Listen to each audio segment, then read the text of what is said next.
Welcome to today's episode. Our topic of discussion is the 4% rule and various alternatives for determining safe withdrawal amounts in retirement.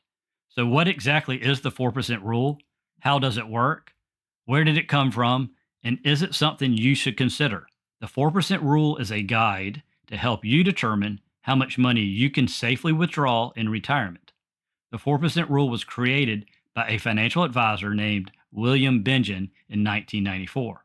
Mr. Bengen's analysis of market data from 1926 to 1976 showed that even in the worst case scenarios, a retiree can withdraw 4% annually adjusted for inflation, and the portfolio would last at least 30 years. The portfolio he used was a mix of 50% stocks and 50% bonds. He used developed market indexes for the stock portion, and he used high grade corporate bonds for the bond portion.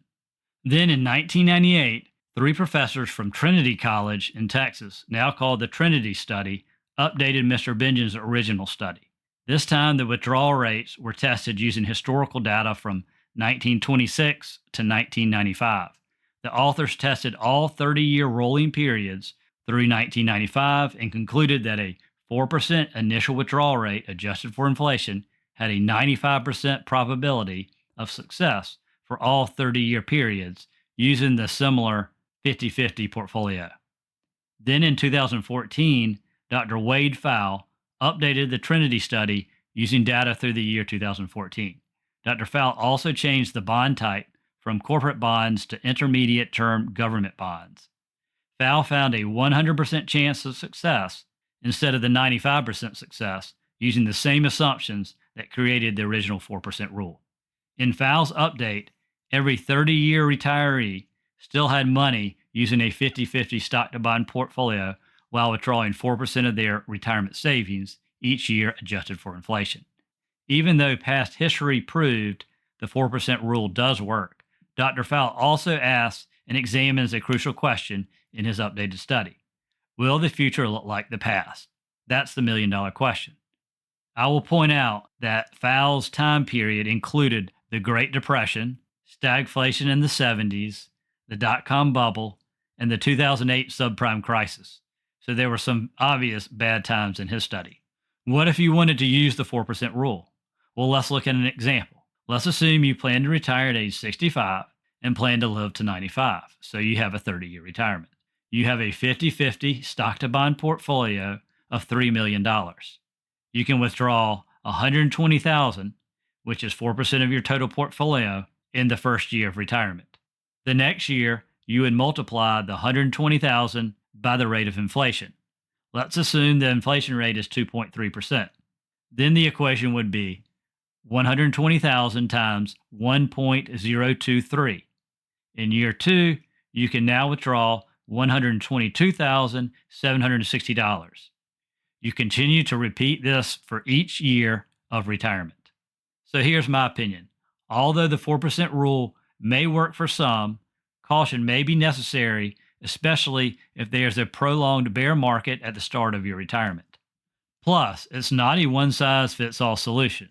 There are several issues to consider. First, not everyone will have a retirement that lasts exactly 30 years. Some will retire early and may have a longer retirement. Some may retire later and may have a shorter retirement.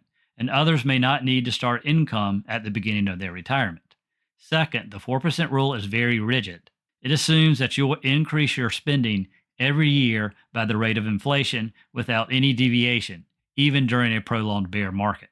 And many retirees' expenses can vary significantly from year to year due to unexpected life events.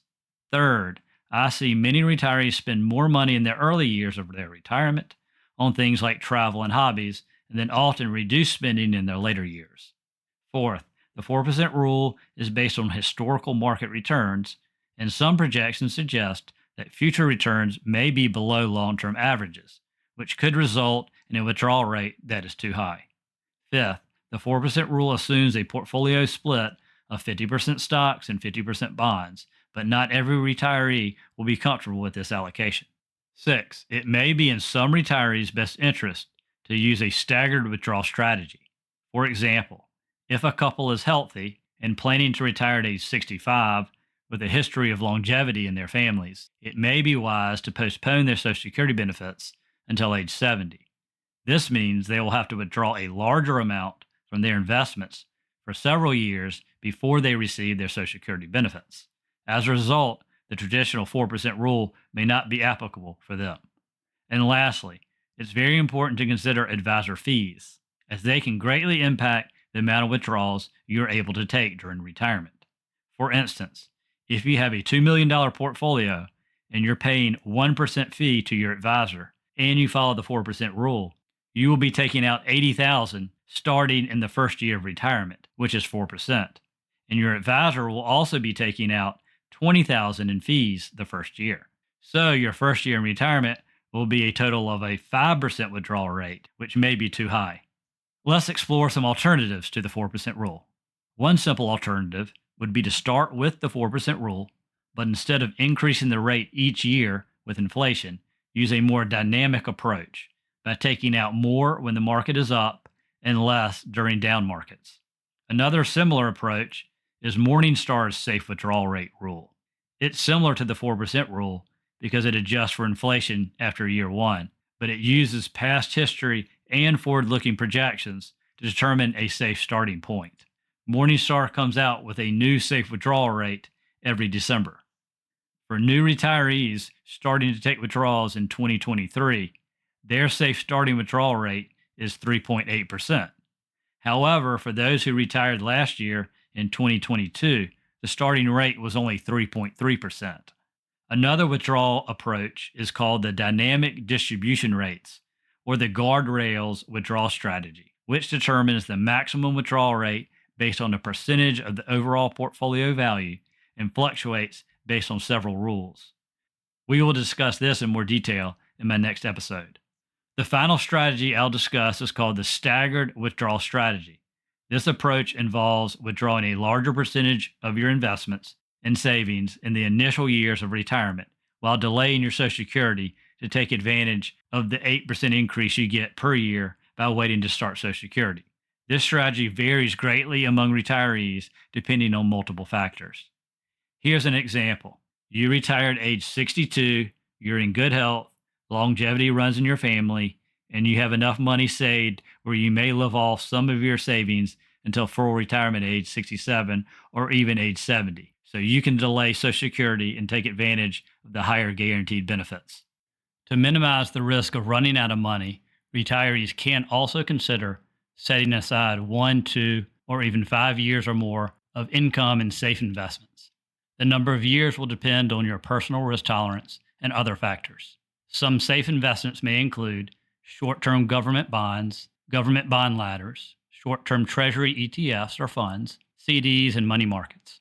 Using one of these strategies can help reduce the sequence of returns risk, which is the risk your portfolio will have negative returns near the beginning of retirement as you start taking withdrawals. This can have a big impact on how long your investments will last in retirement. Setting aside a few years of income at the beginning of retirement in guaranteed safe investments can help reduce your chances of running out of money. In summary, the 4% rule is a good starting point and can be a good strategy for some, but there may be more suitable and practical withdrawal strategies for others.